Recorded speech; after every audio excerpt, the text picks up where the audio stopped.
Walk into any major city today, and you'll find a growing population of intelligent, fit, and high-earning men who have been single for consecutive years, not by accident, but by choice.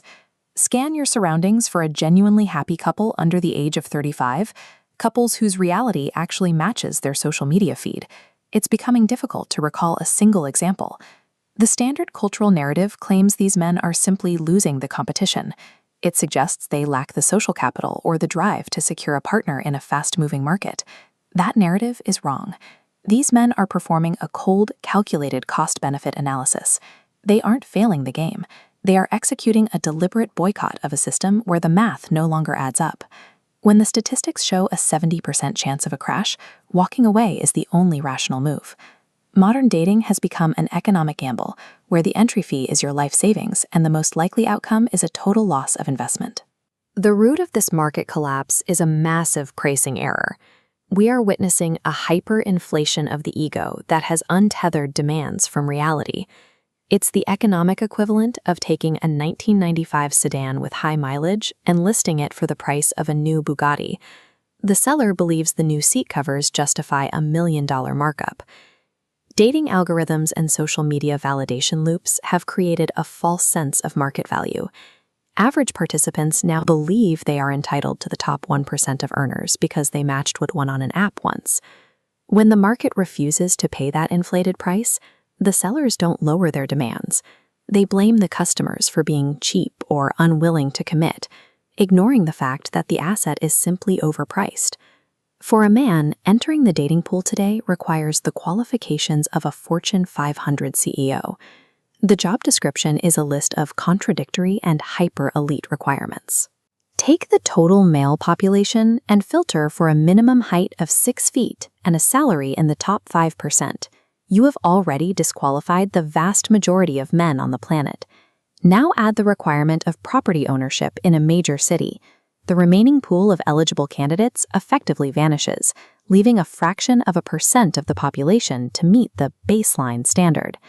In cities where only 5% of men under 35 own their own homes, this single requirement makes the average man invisible. The math of the modern checklist makes most of the population unqualified by default. The relationship market collapsed because the supply side's requirements are no longer grounded in the reality of the 21st century economy. Men are expected to assume 100% of the financial, emotional, and legal risk of a relationship. It is an investment that requires everything and guarantees nothing. Even when a man provides total financial stability and emotional support, he is often told he is doing the bare minimum. The traditional value men bring to the table has been culturally devalued to zero. This is most visible in the foodie call culture, where men are used as silent bank accounts to fund dinners that serve only as backdrops for a woman's Instagram stories.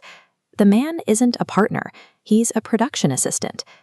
This environment is further poisoned by a double standard, where open disrespect toward men is celebrated as empowerment. We have normalized an atmosphere that is actively hostile to male participation. When the price of entry is total investment, and the most likely return is a loss of resources and respect, the only logical move is to fold your hand and leave the table. Men are natural problem solvers. When they realized the game was rigged, they didn't keep playing. They simply changed the environment. Men have restructured their daily lives to make isolation a feature rather than a bug. They have built a world where their peace of mind is no longer dependent on an external market. Their resources flow into careers, physical health, and deep-rooted male friendships. In these spaces, the rules are clear. Effort leads to a rewarding outcome. This is the new equilibrium. Men have found a way to be happy and fulfilled that doesn't require them to participate in a broken system.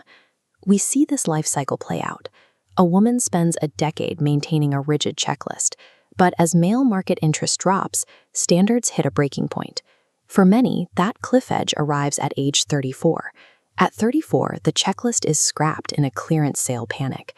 But by then, the men she now wants have spent 10 years building their own lives, and they are looking for younger partners who didn't spend a decade treating men as disposable items.